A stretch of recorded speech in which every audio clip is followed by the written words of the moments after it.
ఇప్పుడు crime updates చూద్దాం.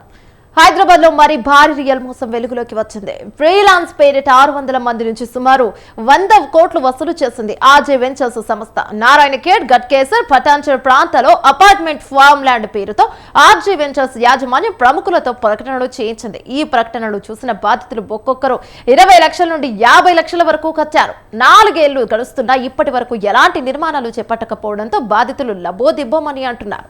దీంతో సైబర్ క్రైమ్ లో ఆర్జే వెంచర్స్ బాధితులు ఫిర్యాదు చేశారు.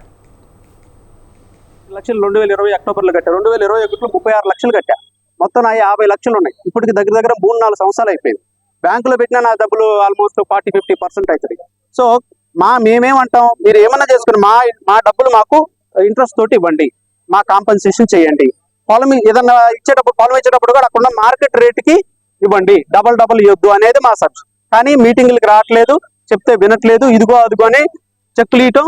6 నెలలు ఇప్పుడు ఎవరన్నా పంచాయతీకి వచ్చారు, 3 నెలలు 6 నెలలు చెక్కులు ఇస్తారు.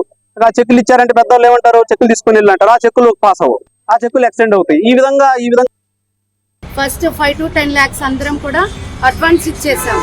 మరి మాకు నమ్మకం ఎలా అంటే వితిన్ 2 to 3 months సుధారాణి గారు ఏమన్నారంటే వితిన్ 2 to 3 months మేము అన్ని పర్మిషన్స్ తీసుకొస్తాము, మేము వర్క్ స్టార్ట్ చేసిన తర్వాతనే, పర్మిషన్ వచ్చిన తర్వాతనే మీరు రిమైనింగ్ డబ్బులు అన్నీ ఇవ్వాలి. అంటే కన్స్ట్రక్షన్కి ఫ్రీ లాంచ్ ఆఫర్ కాబట్టి ముందే డబ్బులు అన్నీ ఇవ్వాలి అన్నారు. అలా 1 year తర్వాత హెచ్ఎండిఏ పర్మిషన్ వచ్చిన తర్వాతనే మేమందరం కూడా ఇక్కడ ఉన్న వాళ్ళని నేనైతే 30 lakhs కట్టానండి. ఇక్కడ ఉన్న వాళ్ళందరూ